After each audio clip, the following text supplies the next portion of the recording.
ऐतिहासिक फैसला लिया गया है, ये डिजिटल स्ट्राइक की गई है, मतलब ये बहुत बड़ी खबर है। We the people of India, viewers, we the people of India, not just the government democratically elected, but we the people of India standing behind the government have the ability to hit China where it hurts. We the people of India, we the people of India, not just our army men on the borders, but we the people of India, we और इसी के साथ किसी app को ban करना या delete करना राष्ट्रीय कर्तव्य का भी हिस्सा हो गया। न्यूज नेशन की एक और मुहिम को सरकार ने माना है। इस वक्त मैं आपको बता दूं, Helo, CamScanner, PUBG, SHAREit, जितने ये चाइनीज षड्यंत्रकारी ऐप हैं, SHAREit, Sweet Selfie, Vigo Video, UC Browser, सब पर रोक लगा दी गई है। इस वक्त भारत सरकार का ऐतिहासिक फैसला, इसी पर ये बड़ी खबर लगातार दिखा रहे हैं उन सच मोबाइल ऐप्स जिन पर भारत सरकार ने पाबंदी लगाने का फैसला किया है। बड़ी खबर आपको देते हैं, मोदी सरकार की ओर से चीनी ऐप पर की गई है डिजिटल स्ट्राइक। मजाक उड़ाने वाले तो कहते ही रहेंगे कि चीन ने हमारी जमीन दखल कर ली और हम घर बैठकर मोबाइल फोन पे ऐप डिलीट कर, लेकिन गंभीरता से सोच, कुछ नहीं करने से तो अच्छा है कि कम से कम हम ऐप ही डिलीट करें।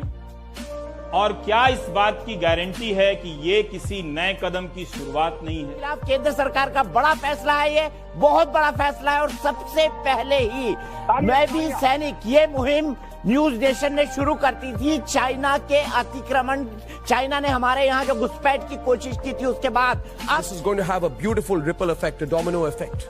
The valuation of these companies will be affected. When you take away the world's largest country, largest democracy out of your business axiom. कई ऐसी कंपनियां हैं जिनमें चीन ने निवेश किया है, अलग से नाम लेने की जरूरत नहीं है। उन कंपनियों को कब और किसने प्रमोट किया, ये भी अलग से बताने की जरूरत नहीं। हिंदी चीनी बाय बाय करके मुहिम चलाई थी, जिसके तहत हमें आप सभी का पूरा सहयोग और समर्थन मिला था। इस ऐप पर बैन लग गया है, पबजी, यूसी ब्राउजर और जैसे जैसे नाम आएंगे मैं आपको बताऊंगा। येलो, कैम स्कैनर, ये न्यूज नेशन की मुहिम थी, मैं भी सैनिक। भारत की तरफ से पहली डिजिटल एयर स्ट्राइक है चीन के ऊपर। जैसी एयर स्ट्राइक हमने बालाकोट में की थी पाकिस्तान के ऊपर, जैसी सर्जिकल स्ट्राइक हमने पीओके में की थी 2016 में। हर बार दुश्मन के लिए एक अलग तरह का जवाब होना चाहिए, और इस बार भारत ने जो जवाब निकाला है वो ये है कि इस बार हम डिजिटल एयर स्ट्राइक करेंगे चीन पर। भारत सरकार ने अनुमति तब दी जब दुनिया के कई देश इस फोन कंपनी पर शक करने लगे। ऑस्ट्रेलिया ने अगस्त 2018 में हुआवे को बाहर निकाल दिया। न्यूजीलैंड ने भी हुआवे को 2019 में आने से रोका। जापान ने भी 2018 में सरकारी कॉन्ट्रैक्ट से हुआवे को बाहर किया। नॉर्वे ने स्वीडन की कंपनी एरिक्सन को चुना। हुआवे अलग अलग देशों में टेलीकॉम कंपनियों को 5G टेक्नोलॉजी देती है। ब्रिटेन में जॉनसन की सरकार ने इसी मई में एक फैसला किया है कि 2023 तक 5G के विकास में हुआवे कंपनी की भागीदारी 0 कर दी जाएगी। अमेरिका में मई 2019 में एक तरह का प्रतिबंध लगा। हुआवे के साथ बिजनेस करने के लिए एक लाइसेंस की अनुमति दी गई, मगर अब यह नियम भी बदल चुका है। उसी वक्त भारत ने इन तमाम प्रश्नों और आशंकाओं को दरकिनार करते हुए हुआवे को भारत में ट्रायल करने की अनुमति दी है। 59 Chinese apps have been banned in India.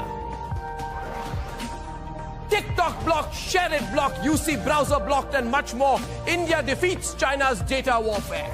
ये आत्मनिर्भर भारत, वोकल फॉर लोकल, स्वदेशी को प्रमोट करने वाला भी ये एक फैसला है। आत्मनिर्भर Bharat, make in India lion अब पूरे तरीके से गर्जना कर रहा है। अब भारत के टेलीकॉम मंत्री रविशंकर प्रसाद को एक बात का जवाब देना चाहिए। दुनिया भर में 5G टेक्नोलॉजी लगाने वाली, विकसित करने वाली कंपनी हुआवे को लेकर विवाद होते रहे हैं।